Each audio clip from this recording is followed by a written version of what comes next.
जय श्री राम, हर हर महादेव। मैं अधिवक्ता भाग्येश श्रीवास्तव वाराणसी से पुनः आप लोग के समक्ष उपस्थित हुए एक नया वीडियो लेकर नए ऊर्जा के साथ। हम चर्चा कर रहे थे पिछले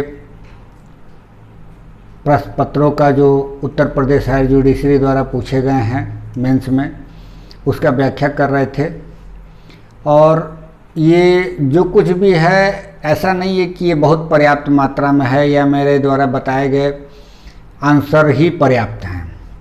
मेरा मकसद बस इतना है कि इस पेपर को हल करने से एक फ़ायदा ये होता है कि जब भी कभी आप कोई क्वेश्चन पढ़ते हैं, जैसे कोई किताब लेते हैं किसी भी एक्ट का, तो आपका पूरा का पूरा दिमाग कंसंट्रेट रहता है एक किसी एक्ट पर।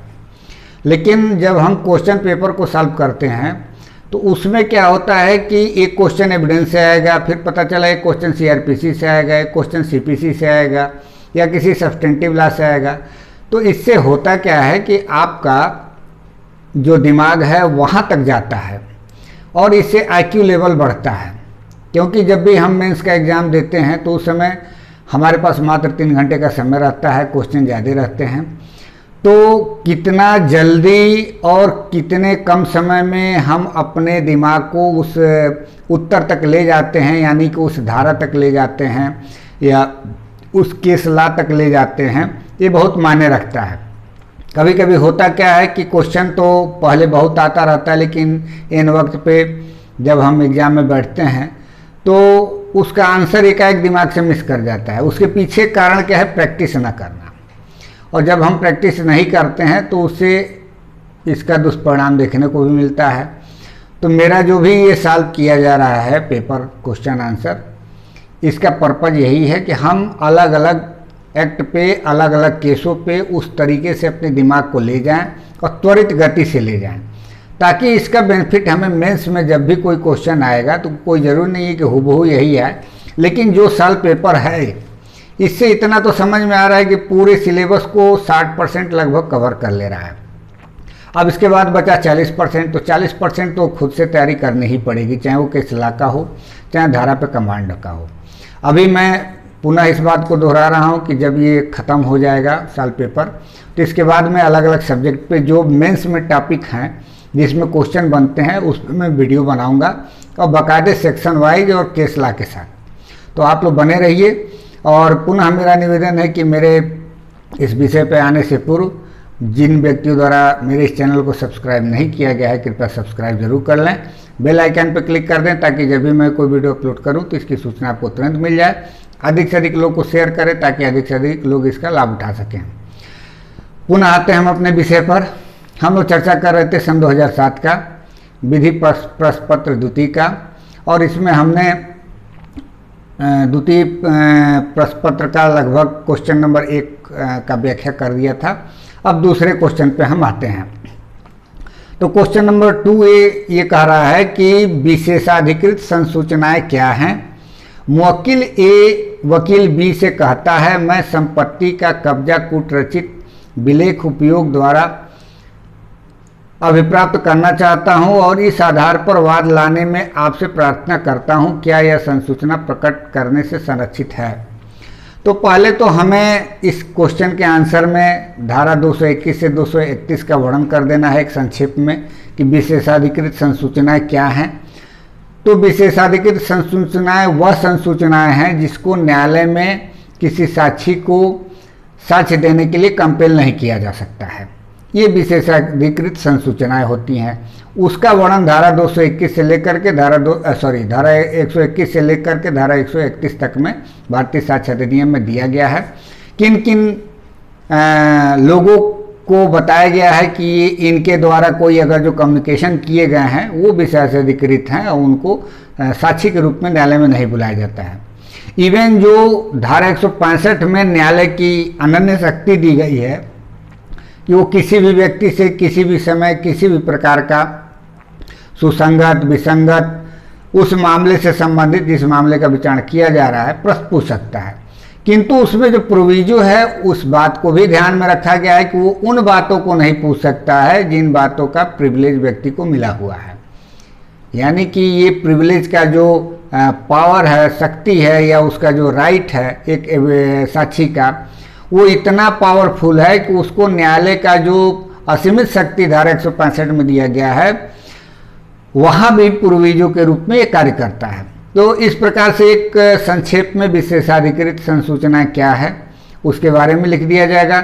अब जो इसमें प्रॉब्लम दिया गया है वो स्पेशली धारा 126 पे वर्णित है। अब 126 में ये है कि सामान्य नियम ये है कि नियोजन के दौरान जब भी किसी अधिवक्ता को नियोजित किया जाता है किसी मामले में एक वकील द्वारा, तो उसके द्वारा किसी प्रकार का कम्युनिकेशन किया गया है तो उसको न्यायालय में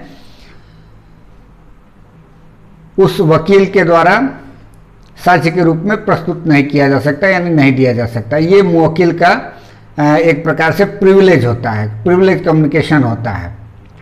लेकिन इसका प्रोविजो दिया है। प्रोविजो में एक तो खुद उस जो धारा 126 है उसी में है कि यदि इस बात की सहमति दे दी जाती है खुद जो साक्षी है यानी कि जो वकील है उसी के द्वारा, तब वो उस चीज़ को किया जा सकता है, मैंने कम्युनिकेशन को भंग किया जा सकता है। न्यायालय में एडवोकेट अटर्नी या जो भी बैरिस्टर हैं उनके द्वारा साक्ष्य दिया जा सकता है।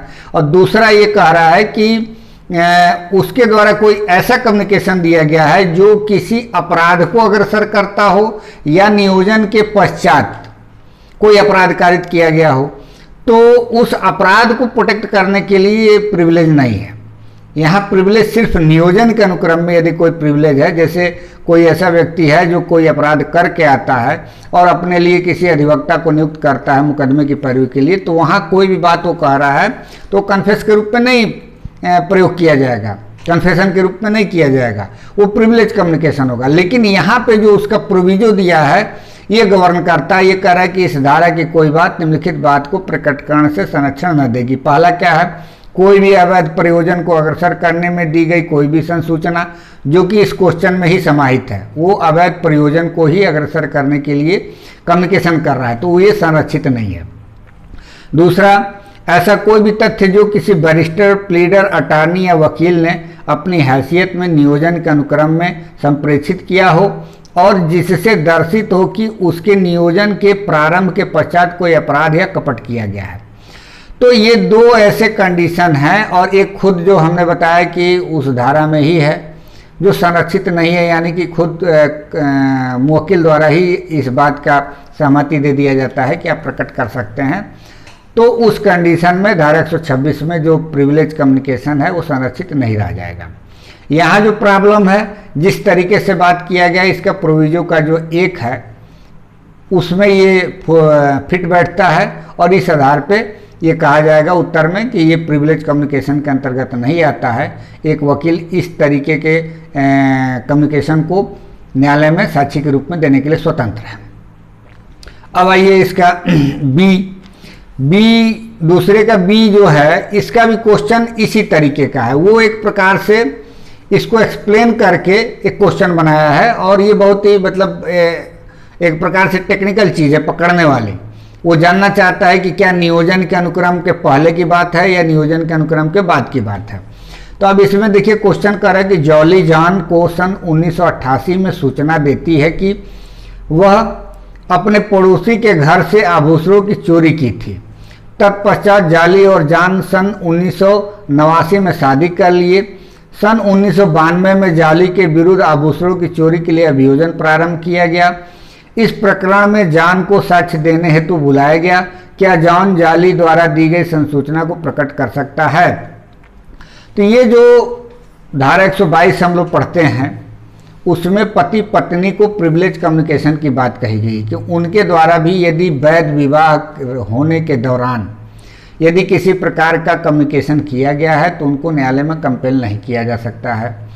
अब वैध विवाह के दौरान की बात कहा गया है, यानी कि विवाह के पूर्व की बात नहीं कर रहा है। यानी कोई व्यक्ति यदि किसी लड़की से प्रेम कर रहा है या लड़की किसी लड़के से प्रेम कर रहा है तो उस दौरान में यदि कोई कम्युनिकेशन हो रहा है तो यहाँ प्रिविलेज कम्युनिकेशन के रूप में संरक्षित नहीं होगा, क्योंकि यहाँ वैध विवाह के दौरान की बात कही गई। ये जो कीवर्ड है ये बहुत ही इंपॉर्टेंट है। भले ही बाद में शादी हो गया तो क्या हुआ, ये प्रिविलेज नहीं है। प्रिविलेज सिर्फ वैवाहिक स्थिति के दौरान में होना चाहिए, वो भी वैध विवाह के रहते।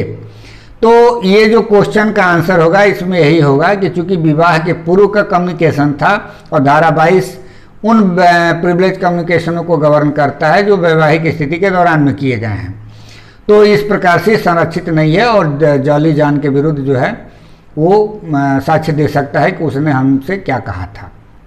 तो इस प्रकार से पूरा हो जाएगा आंसर। अब इसके बाद से क्वेश्चन और है, ये कह रहा है कि सह अपराधी एवं सह अभियुक्त द्वारा दिए गए साक्ष्य में अंतर स्थापित करें और दोनों के साक्ष्य का मूल्यांकन करें। तो पहले तो हमें सह अपराधी के बारे में बताना होगा और उसके बाद से सह अभियुक्त के बारे में बताना होगा। तो जो सह अभियुक्त का वर्णन किया गया है वो भारतीय साक्ष्य अधिनियम की धारा 30 में दिया गया है और सह अपराधी शब्द का केवल प्रयोग किया गया है वो धारा 133 में दिया गया है और 114 के दृष्टांत ख में दिया गया है। अब जब देखते हैं हम कि सह अभियुक्त क्या है, तो सह अभियुक्त का मतलब कि दो अभियुक्तों का एक साथ विचारण यदि किया जाता है तो वह सह अभियुक्त के श्रेणी में आते हैं। और सह अपराधी कौन होते हैं? जो सह अपराधी उसे कहा जाता है जो दो व्यक्ति मिलकर के एक साथ किसी अपराध को किए हों। अब कोई जरूरी नहीं है कि जो सह अभियुक्त हैं वो सह अपराधी ही हों, क्योंकि सह अभियुक्त का मतलब होता है कि एक साथ दो व्यक्तियों का विचारण किया जाता है, वो सह अभियुक्त होते हैं। अब सह अपराधी का जो तात्पर्य होता है वो दंड प्रक्रिया संहिता की धारा 306 और 307 से रिलेट करके देखा जाता है।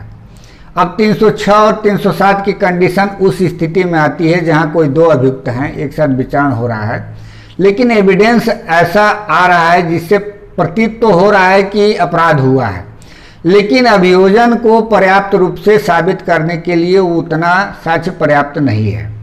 तो उसमें से यदि न्यायालय को लगता है कि किसी एक अभियुक्त को जो कि कमजोर प्रकृति का है उसका साक्ष्य यदि उसको एकम्प्लिक्स बना लिया जाता है, यानी कि सह अपराधी बना लिया जाता है, तो उसको पार्डन करके उसके साक्ष्य को लिया जा सकता है और वो सरकारी गवाह के रूप में हो जाएगा। तो सबसे पहले जो उसकी प्रक्रिया है कि उसके ऊपर जो चार्ज फ्रेम किया गया है उस चार्ज को हटाया जाता है और वो सरकारी गवाह के रूप में ट्रीट किया जाता है।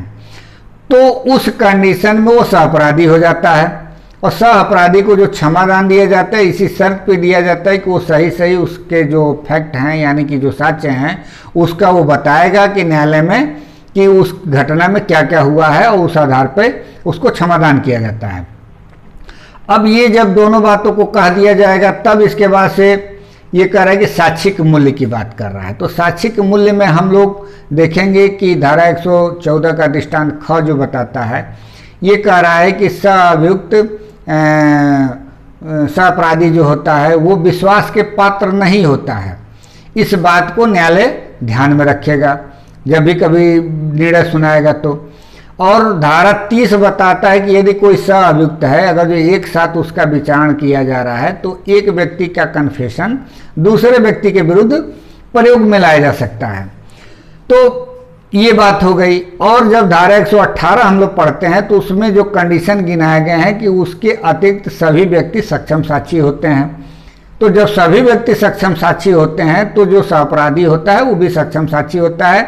यही कारण है कि धारा 133 में कहा गया है कि एक सक्षम सहअपराधी द्वारा दिए गए बयान के आधार पर भी न्यायालय द्वारा कोई जजमेंट दिया जाता है तो अवैध नहीं होगा। इस कारण अवैध नहीं होगा कि वो सहअपराधी द्वारा बयान पर दिया गया निर्णय है।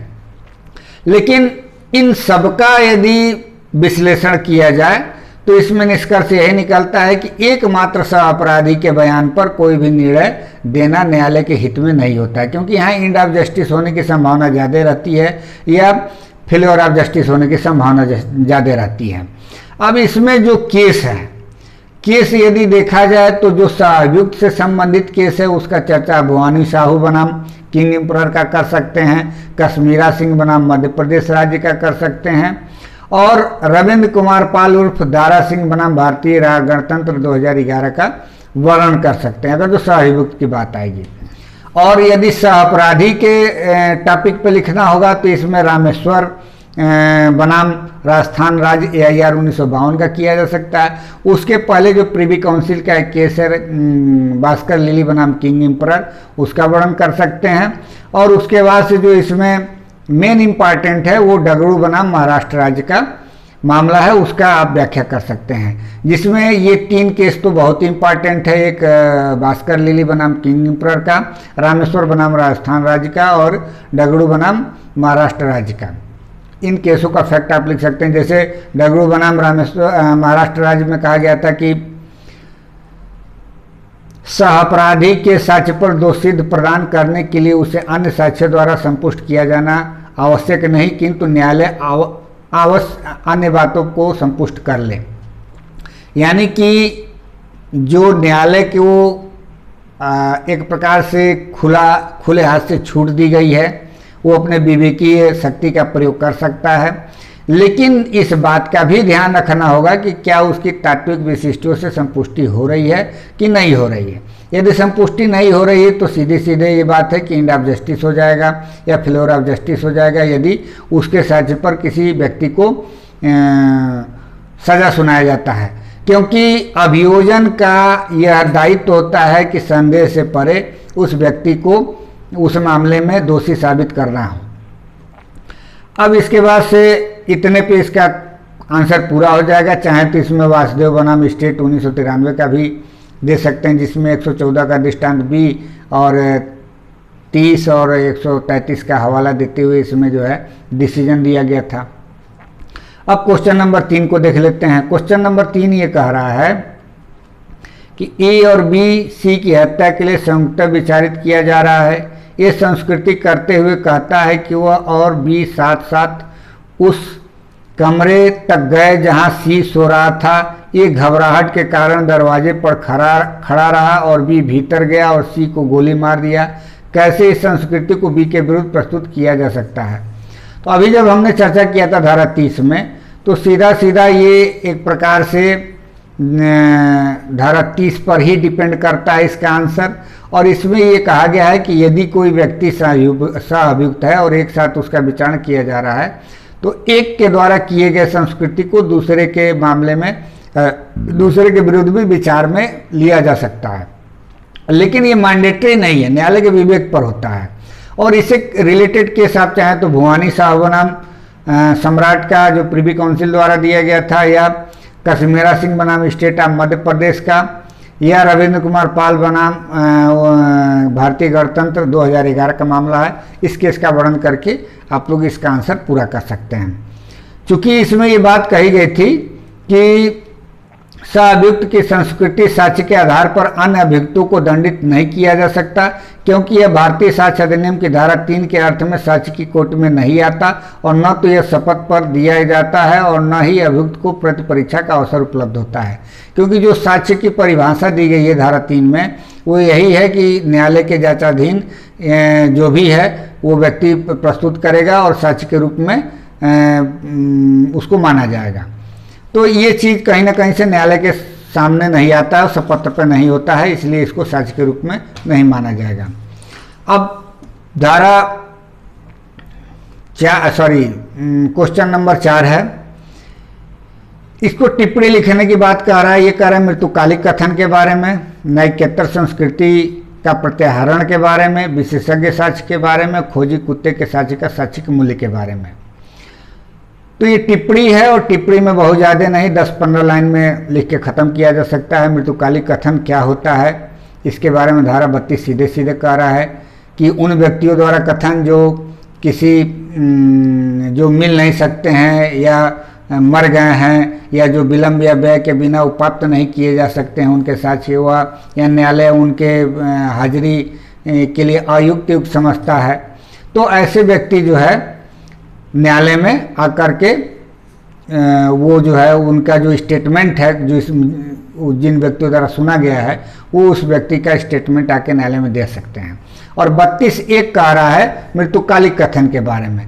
तो मृत्युकालिक कथन के बारे में कह रहा है कि मृत्युकालिक कथन ऐसे व्यक्ति का कथन है जो या तो मर गया है या मिल नहीं सकता है या विलंब या व्यय के बिना उपात्त नहीं किया जा सकता है, और वो अपने मृत्यु के कारण के बारे में बताया हो स्टेटमेंट, भले ही उसे अपने मृत्यु की प्रत्याशंका थी या नहीं थी, और या उन परिस्थितियों के कारण के बारे में बताया हो जिन परिस्थितियों के भीतर उसका मृत्यु हुआ है। तो ये मृत्युकालिक कथन की बात हो गया। अब इसके बारे में जो पकाला नारायण स्वामी का केस है, पकाला नारायण स्वामी राम किंग एम्परर का मामला है, ये लीडिंग केस है, इसका आप लोग वर्णन कर सकते हैं, क्योंकि इसमें लॉर्ड एटकिन जो थे उन्होंने बहुत ही विस्तार पूर्वक मृत्युकालिक कथन को वर्णित किया था। चूँकि इंग्लैंड के और इंडिया के लॉ में थोड़ा सा अंतर है, वहाँ पे मृत्युकालिक कथन के बारे में ऐसा है कि थोड़ा सा अंतर है। अपने यहाँ इंडिया में है कि वो सिर्फ अपने मृत्यु के बारे में होना चाहिए और ये जरूरी नहीं है कि उसको प्रत्याशंका हो, जबकि इंग्लैंड में ऐसा है कि उसको अपनी मृत्यु की प्रत्याशंका होनी चाहिए। और यहाँ पे यह है कि किसी भी उन परिस्थितियों के बारे में भी यदि स्टेटमेंट है जिन परिस्थितियों के भीतर उसका मृत्यु हुआ है तो भी मृत्युकालिक कथन ही माना जाएगा। अब इसमें कुशाल राव बनाम स्टेट ऑफ बॉम्बे का भी मामला है, उसको भी आप दे सकते हैं। न्यायिकेतर संस्कृति या का प्रत्याहरण, तो इसमें तो देखिए दो तरह का है, एक तो न्यायिक संस्कृति होता है, एक न्यायिकेतर संस्कृति होता है। जो धारा 26 में दिया गया है कि किसी मजिस्ट्रेट के साक्षात उपस्थिति में कोई यदि संस्कृति की जाती है, जो धारा 164 की प्रक्रिया को अपनाते हुए सीआरपीसी का, तो उसको न्यायिक संस्कृति कहा जाता है। और न्यायिकेतर संस्कृति का मतलब है कि न्यायालय के बाहर किसी व्यक्ति द्वारा किसी व्यक्ति को किया गया संस्कृति होता है। तो जो न्यायालय के बाहर किया जाता है किसी व्यक्ति से, वो न्यायिकेतर संस्कृति होता है, वो कमजोर प्रकृति का होता है। और उसका यदि कोई प्रत्याहरण कर लेता है, यानी कि कोई कन्फेशन किया है व्यक्ति अभियुक्त अपने उस अपराध का, और उसका पुनः जो है बाद में मुकर जाता है, तो जरूरी नहीं है कि वो उसका एविडेंशियल वैल्यू उतना ही हो। अन्य साक्ष्यों से यदि उसका संपुष्टि नहीं होता है तो उस आधार पर उसका जजमेंट नहीं दिया जाएगा। लेकिन यदि वो धारा 164 के दंड प्रक्रिया संहिता के अधीन यदि कोई कन्फेशन किया है, तो उस आधार पर भले ही वो बाद में मुकर जाता है, दंडित किया जा सकता है। और इसमें ये स्पष्ट नियम है कि न्यायिकेतर संस्कृति एक कमजोर प्रकृति का साक्ष्य होता है।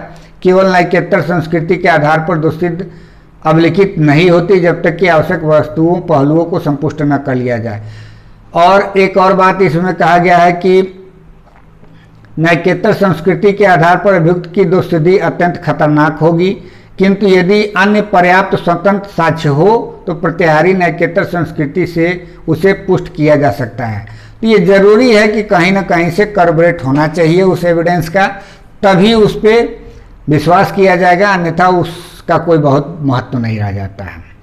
अब टिप्पणी आता है विशेषज्ञ का साक्ष्य, तो ये धारा 45 से संबंधित है। धारा 45 में बताए गए हैं कि किस प्रकार के साक्ष्य को, विशेषज्ञ राय को जो है रिलेवेंट घोषित किया गया है।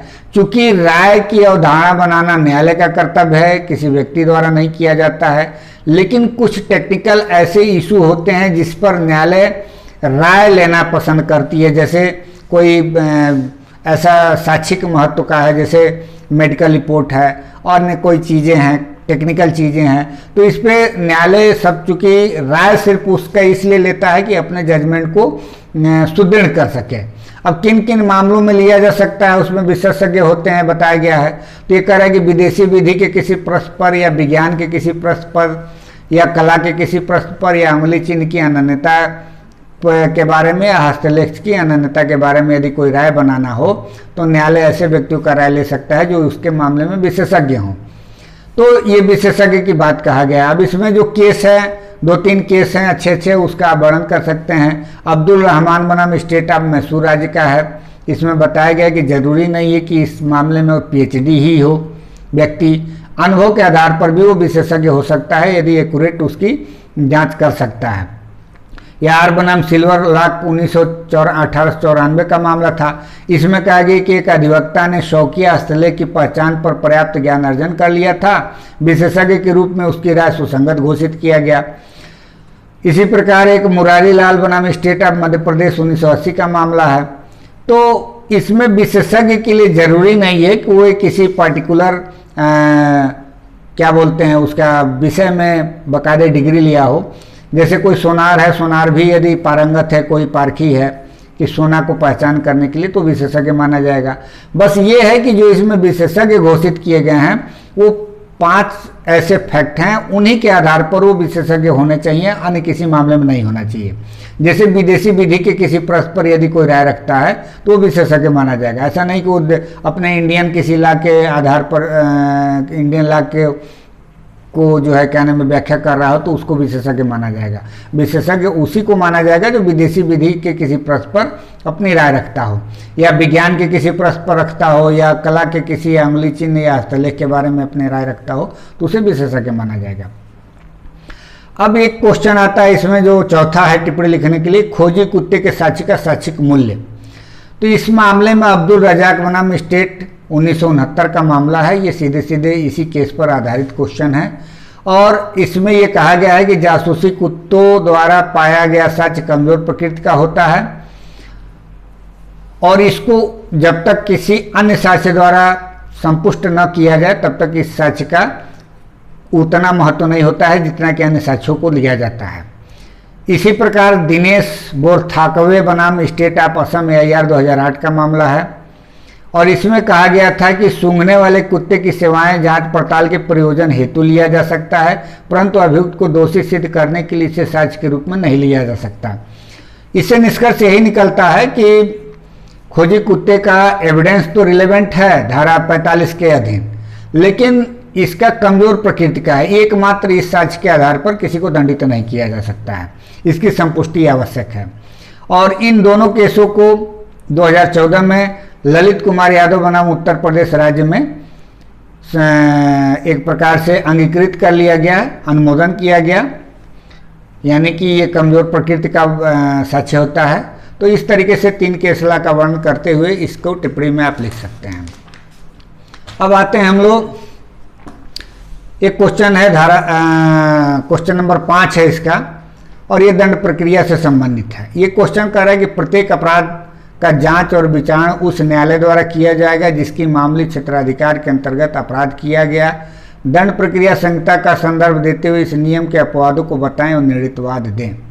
अब ये बहुत लंबा क्वेश्चन है, ये समझ लीजिए कि आपका सीधे सीधे धारा 177 से लेकर के 189 तक का इसमें वर्णन करना है, क्योंकि सामान्य नियम धारा 177 में दिया गया है जो कि इस क्वेश्चन में ही समाहित है, और बाकी के जितने भी हैं धारा 178, धारा 179, धारा 180, धारा 182 और धारा 185 तक, ये सारे के सारे धाराएं जो हैं धारा 177 का अपवाद है। मैंने इस विषय पर दंड प्रक्रिया संहिता में वीडियो बनाया हुआ है, तो देखिएगा बहुत बृहत स्तर पे।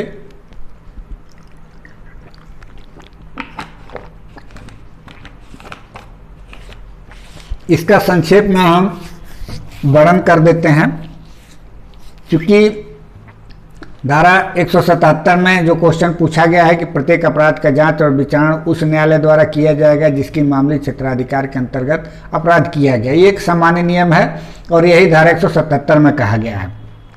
लेकिन जब अपवाद आप देखते हैं तो धारा 178 में इसके अपवाद हैं और इसमें 4 बातें कही गई है। ये कह रहा है कि जहां अपराध कारित किए जाने का स्थानीय क्षेत्र अनिश्चित हो, या जब अपराध अंशतः एक स्थानीय क्षेत्र या अंशतः किसी दूसरे स्थानीय क्षेत्र में किया गया हो, या जब अपराध निरंतर चालू रहने वाले स्वरूप का हो तथा वह एक से अधिक स्थानीय क्षेत्र में चालू रहता है, या जब अपराध का निर्माण विभिन्न स्थानीय क्षेत्रों में किए गए अनेक कार्यों से होता है, तो अपराध एवं जांच का विचारण किसी भी न्यायालय द्वारा किया जा सकता है जिन जिन क्षेत्रों में ऐसी घटनाएं हुई हैं। अब 179 कह रहा है इसका कि जहां अपराध वहां विचारणी होगा जहां कार्य किया गया है, जहां परिणाम निकला, और धारा 180 कह रहा है कि जहां कार्य अन्य अपराध से संबंधित होने के कारण अपराध है वहां विचारण का स्थान, जैसे एक जगह अबेटमेंट किया गया, दूसरे जगह उसको घटित किया गया, तो यह धारा 511 वाले मामले हैं या दुष्प्रण के मामले हैं, तो ऐसे मामलों को इसमें लाया जा सकता है। फिर उसके बाद से धारा 181 कह रहा है कि कुछ अपराधों की दशा में विचारण का स्थान क्या होगा। तो इसमें देखिए थोड़ा सा ये टेक्निकल है अन्य धाराओं की अपेक्षा, क्योंकि अन्य जगहों पे आप देखेंगे कि जहां अपराध घटित हुआ है, चाहे वो जुडिक्शन किसी भी न्यायालय का हो, वहां पर अपराध का विचारण या जांच होता है। लेकिन यहाँ जो है, यहाँ जहां अपराधी बरामद होता है वहाँ पर भी विचारण हो सकता है और उसका जांच किया जा सकता है। वो कौन से मामले हैं, ये धारा 181 में दिया जाता है। ये कह रहा है कि ठग होने या ठगी द्वारा हत्या के, डकैती के या डकैती सहित हत्या के या डकैती की टोली होने का अगर जो कोई अपराधी है तो इसमें यह कह रहा है कि जिसकी स्थानीय अधिकारिता के अंदर अपराध कारित किया गया या ऐसा अपराधी मिलता है, ये दोनों जगह यहाँ जुडिक्शन बना देता है। यही थोड़ा सा अन्य धाराओं से हटके है। इसके बाद ये बाकी की चीज़ों में वही है कि जहाँ कोई व्यपहरण या अपहरण होता है तो जहाँ जहाँ ऐसा घटना हुआ है वो कंटिन्यू वहाँ भी हो सकता है। फिर वो चोरी और लूट उद्यापन के बारे में करे कि जहाँ ऐसा घटना किया गया है यहाँ संपत्ति को बरामद किया गया या छुपाया गया, वहाँ पे हो सकता है। या चौथा करे कि आपराधिक दुर्विनियोग या आपराधिक न्यास भंग की बात करें कि जहाँ पे ऐसा कोई घटना किया गया या जहाँ उस संपत्ति को छुपाया गया, या चुराई गई संपत्ति संबंधी कोई जांच या अपराध ऐसा है जहाँ पे चोरी हुई है या जहाँ वो प्राप्त किया गया है, तो उन स्थानों पर ये इसकी क्षेत्राधिकार बन जाएंगे। अब उसके बाद से धारा 182 कह रहा है कि पत्रों आदि द्वारा किए गए अपराध तो छल से संबंधित है, तो जहाँ से कोई ऐसा पत्र भेजा गया या जहाँ प्राप्त किया गया वो सब जगहों पे, या जहाँ उस तरह का मॉडिफाइड किया गया उस पत्र को, उस तरीके का अपराध है तो उन जगहों पे जुडिक्शन बन जाता है। और उसके बाद से धारा 183 कह रहा है कि यात्रा या जल यात्रा से संबंधित कोई अपराध है तो जहाँ जहाँ यात्रा हुआ है या जल यात्रा हुआ है उन्होंने क्षेत्राधिकारों में जिस न्यायालय से होकर के गुजरा है उन न्यायालयों में इसका जुडिक्शन बन जाता है। तो दो लाइन करके आपको लिखना होगा क्योंकि क्वेश्चन बहुत लेंदी है ये, और ये इसके लिए पर्याप्त आधा घंटे का समय चाहिए यदि अगर तो पूरा बीआर भी लिखते हैं तो।